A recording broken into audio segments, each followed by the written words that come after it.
I mean, there are a lot of young people who will still complain and say, oh, the government has no plans for us. They don't care about us. And government, they say, okay, we're giving out scholarships, we're giving out these initiatives, skills trainings. And still some young people will still say, you know what, this is not what I want. I want to go to Babylon and that's where I want to make my money. What's your take on that? Well, I would say these young people, maybe they don't have the right people to talk to. And also, when you talk about support, it's not all about giving somebody money. Giving them a platform, a space, to showcase what they can is also a support. Baba, you mentioned sport, but sport is also very important because it will take the country's name to another level. And look at the young people that are venturing into sports; they're also doing great. So I think no skill need to be ignored. All of these young people, they have great things that they're doing. Everyone on earth has something in their head. Even the youths at the ghetto, they should not be ignored. When you talk to them, dialogue is very important because every person have something in their head. When you talk to them, like ask them what they want. Because if at all there's something for them here, they will not think about the back way. But when you are seeing that everything is hard, everything is difficult, you don't have the space, you'll be frustrated. And sometimes when these opportunities come, I feel like sometimes they give it's by whom you know. Yeah. Because most of these young youths are not benefiting from it. And like Baba mentioned, awareness is very lacking.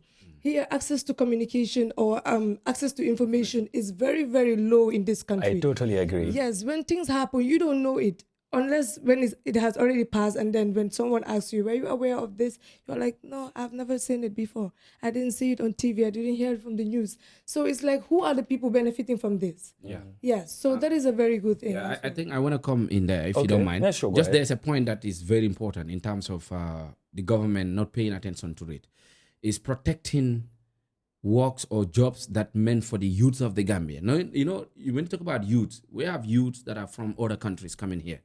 And of course, ECOWAS has given that privilege whereby you can allow people to walk in and out, trade in and out. But there are also measures that the government is not taking, especially at the Department of Immigration. Now, many people are coming in here all over the world, they understand that. And some of them don't even have skills, they don't have anything. They just come do rabba as we talking about. Now, when you talk about the small sector businesses like the SMEs, government needs to protect it for the youth of the Gambia. Because, like, for example, you don't want your youths to travel, but you need to have space for them to think, space for them to sell their products, space for them to have a bigger market for themselves. Now, when it comes to the small scale, the SMEs, the government need to protect it, and the government is not doing that. The SMEs are dominated by the foreigners. You understand that? And that is not good for the Gambia.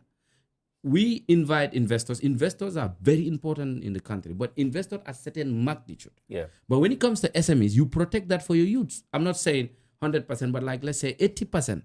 And the government is failing to that because the market is saturated. Now, today, if Andy wants to think of a business, he will be like, okay, there are a lot of people there. You understand? And a lot of those people that are there are not even Gambians.